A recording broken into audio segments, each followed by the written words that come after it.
पाठ 9 प्रत्यक्ष समानुपात और प्रतिलोम समानुपात का प्रश्न संग्रह 38 आज हम करेंगे। पिछली बार हमने प्रत्यक्ष समानुपात से संबंधित उदाहरण किए थे। आज हम प्रतिलोम समानुपात से संबंधित उदाहरण हल करेंगे। यहाँ पहला उदाहरण है, किसी खेत की निराई पूरी करने में 5 मजदूरों को 12 दिन लगते हैं तो 6 मजदूरों को कितने दिन लगेंगे। पहला प्रश्न पूछा गया है। तो खेत की निराई करने में 5 मजदूरों को 12 दिन लगते हैं। यहाँ पर जो दिया है वो लिख लेंगे हम। मजदूरों की संख्या दी गई है, मजदूरों की संख्या और निराई करने में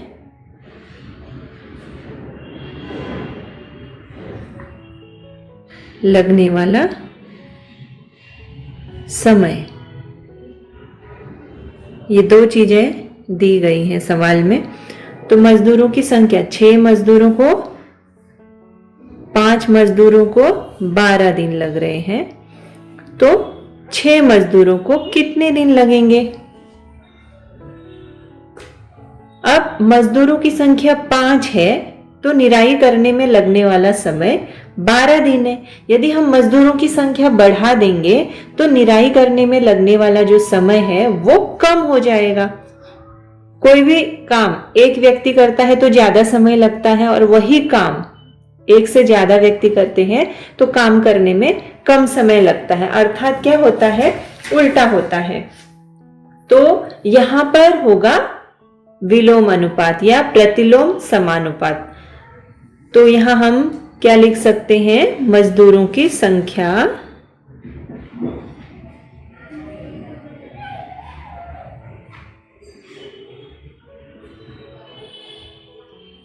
और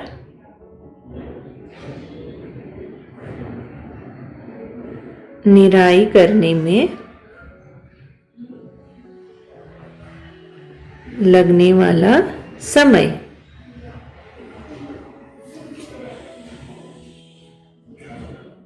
इन दोनों के बीच क्या होगा, प्रतिलोम समानुपात होगा।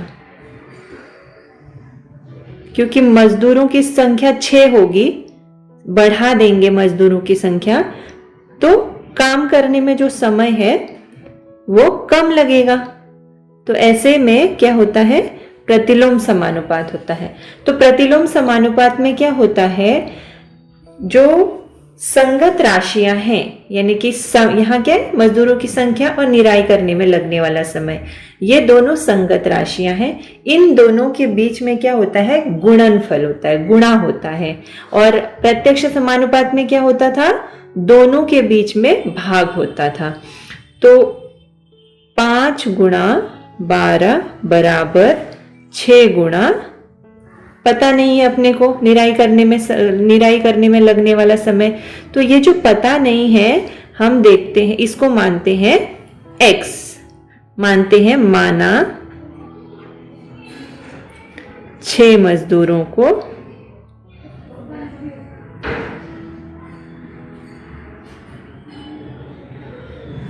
निराई करने में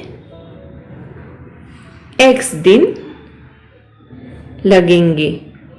तो अब ये क्वेश्चन मार्क जो है उसकी जगह मैं क्या लिखती हूँ, x लिखती हूँ। यही वाली लाइन 5 गुणा 12 बराबर 6 गुणा x।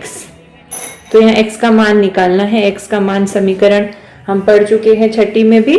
तो 12 पंजे 60 बराबर 6 गुणा x यानी 6x।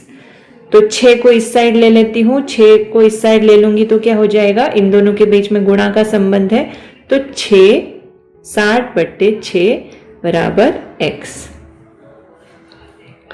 तो 6 कम 6 10, यानी कि x बराबर कितना हो गया, x बराबर हो गया 10। x हमने क्या माना था, 6 मजदूरों को निराई करने में लगने वाला समय यानी कि x, यानी 6 मजदूरों को निराई करने में कितना समय लगेगा 10 दिन लगेंगे। समझ में आया? देखिए 5 मजदूरों को 12 दिन लग रहे हैं, तो 6 मजदूरों को कितने दिन लगेंगे? 10 ही दिन लगेंगे। 6 मजदूर वो काम 10 ही दिनों में पूरा कर देंगे। तो इस तरह से हमें ये प्रतिलोम समानुपात करना। अगला सवाल भी इसी तरह दिया है। अगला सवाल दिया है, यदि मोहनराव प्रतिदिन किसी पुस्तक के 40 पृष्ठ पढ़ें तो वे उस पुस्तक को 10 दिनों में पढ़ सकते हैं। वही पुस्तक 8 दिनों में पढ़कर पूरी करनी हो तो प्रतिदिन कितने पृष्ठ पढ़ना पड़ेगा? तो इसमें भी क्या करेंगे? पृष्ठों की संख्या और पुस्तक पढ़ने में जो समय लगता है उनके बीच में क्या होगा? पृष्ठों की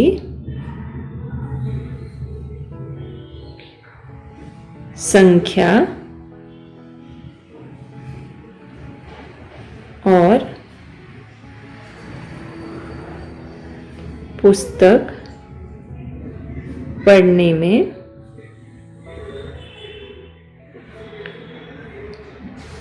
लगने वाला समय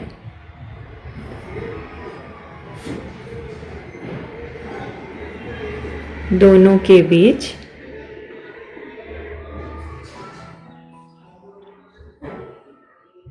प्रतिलोम समानुपात होगा।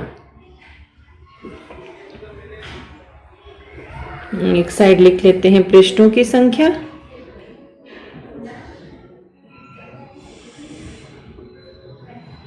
दूसरे साइड लिख देते हैं समय। 40 पृष्ठ कितने दिनों में पढ़ रहे हैं वो? 10 दिनों में। उसके बाद तो 8 दिनों में कितने पृष्ठ पढ़ रहे हैं? तो यहाँ पर मैं डायरेक्ट x मान रही हूँ। कितने पृष्ठ पढ़ रहे हैं? तो x पृष्ठ पढ़ रहे हैं मान रहे हैं। तो मैंने क्या बताया था कि प्रतिलोम समानुपात में दोनों संगत राशियों के बीच में क्या होता है? गुणा होता है। तो 40 गुणा 10 बराबर 8 गुणा x। 40 गुणा 10 400 बराबर 8x। तो क्या होगा? ये 8 इस साइड ले लेती हूँ मैं, दाहिनी बाईं ओर। तो बाईं ओर ले लूंगी तो ये 8 का जो चिन्ह है वो बदल जाएगा। 8 और x के बीच में गुणा का संबंध है, 8 बाईं ओर आ जाएगा तो क्या हो जाएगा? भाग हो जाएगा। 8 एकम 8, 8 पंचे 40। तो x बराबर कितना हो गया? 50। यानी कि मोहन राव को x बराबर कितना हो गया? 50। प्रश्न क्या पूछा गया है? प्रतिदिन कितने पृष्ठ पढ़ना पड़ेगा यदि 8 ही दिनों में वो किताब पूरी करनी है? तो प्रतिदिन कितने पृष्ठ पढ़ने पड़ेंगे मोहन राव को? मोहन राव को प्रतिदिन, उत्तर हम लिख सकते हैं यहाँ पर कि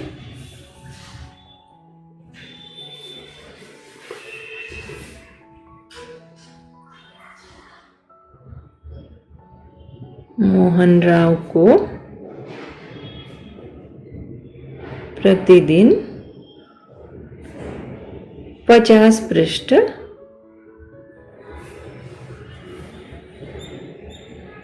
पढ़ने पड़ेंगे। अगला सवाल दिया है,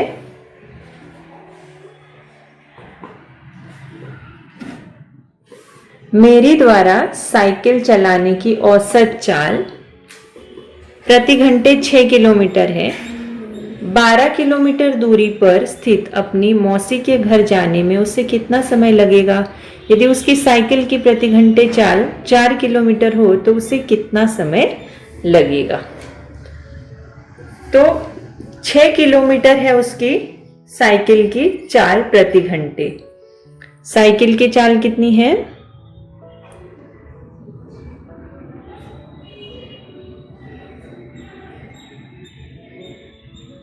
6 किलोमीटर प्रति घंटे है।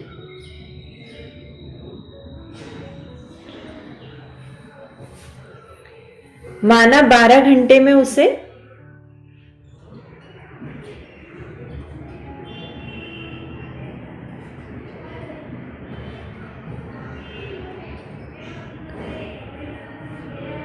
12 किलोमीटर दूरी तय करने, माना 12 किलोमीटर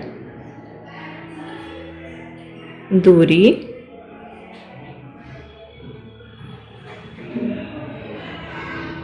तय करने में उसे कितने घंटे लग रहे हैं?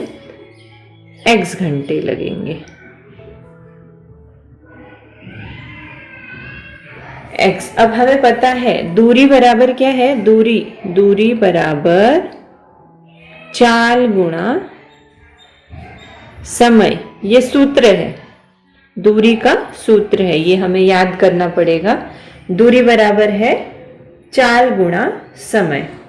तो दूरी कितनी है? 12 किलोमीटर की दूरी है, तो 12 किलोमीटर बराबर चाल कितनी है? 6 किलोमीटर प्रति घंटा। 6 गुणा समय कितना लग रहा है? x घंटे।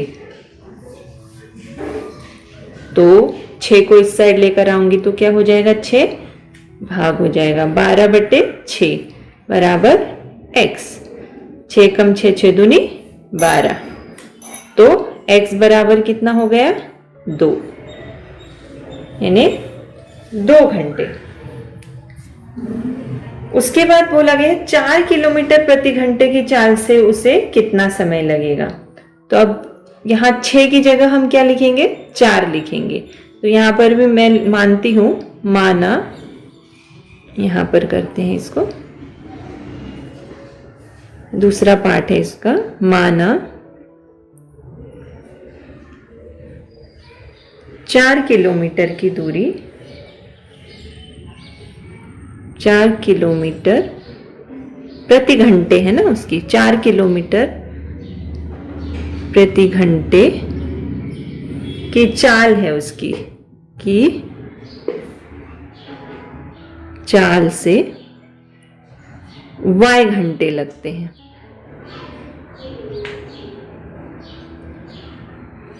फिर से वही सूत्र लगाएंगे हम, यही वाला, दूरी बराबर चाल गुणा समय।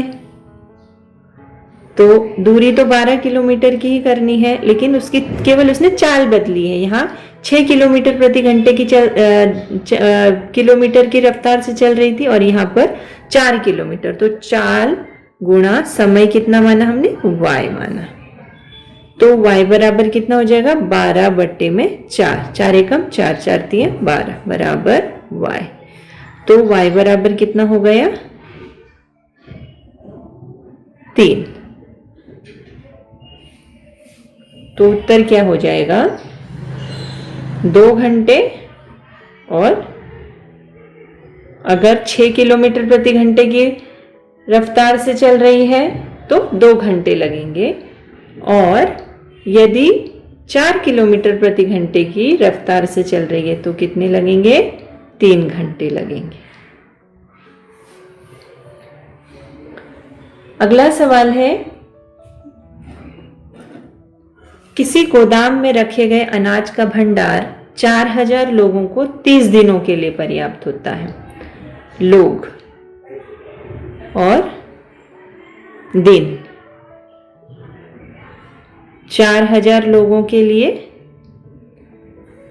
जो अनाज है 30 दिनों के लिए पर्याप्त होता है। अनाज का वही भंडार 6000 लोगों को, यदि लोग बढ़ा दिए जाएंगे तो क्या होगा? अनाज का भंडार 30 दिनों की जगह उससे पहले ही खत्म हो जाएगा। तो दोनों के बीच में क्या होगा? प्रतिलोम विचरण होगा। लोगों तथा दिनों के बीच प्रतिलोम समानुपात होगा।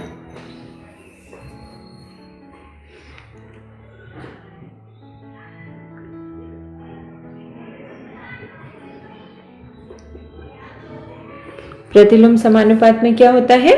दोनों जो राशियां हैं उनके बीच में गुणा होता है। तो यहाँ पे भी 4000 गुणा 30 बराबर 6000 गुणा x। तो यहाँ मैं क्या करती हूँ, अब x का मान निकालना है हमको। x का मान निकालने के लिए क्या करना पड़ेगा, x बराबर 4000 गुणा 30 बट्टे में 6000, 1 2 3, 1 2 3, ये 3 शून्य कट गए हमारे। अब इसको हमें क्या करना है, जो भी संख्याएं बची हुई, बचा क्या है हमारा 40, 3 और 6, तो 6 भी जो है 3 एकम 3, 3 दूनी 6, 2 एकम 2, 2 दूनी 4, तो x बराबर कितने हो गए, 20 हो गए। तो हमने माना क्या था कि अनाज का भंडार 6000 लोगों को कितने दिनों के लिए, तो 6000 लोगों को कितने दिनों के लिए पर्याप्त होगा, 6000 लोगों को अनाज का भंडार 20 दिनों के लिए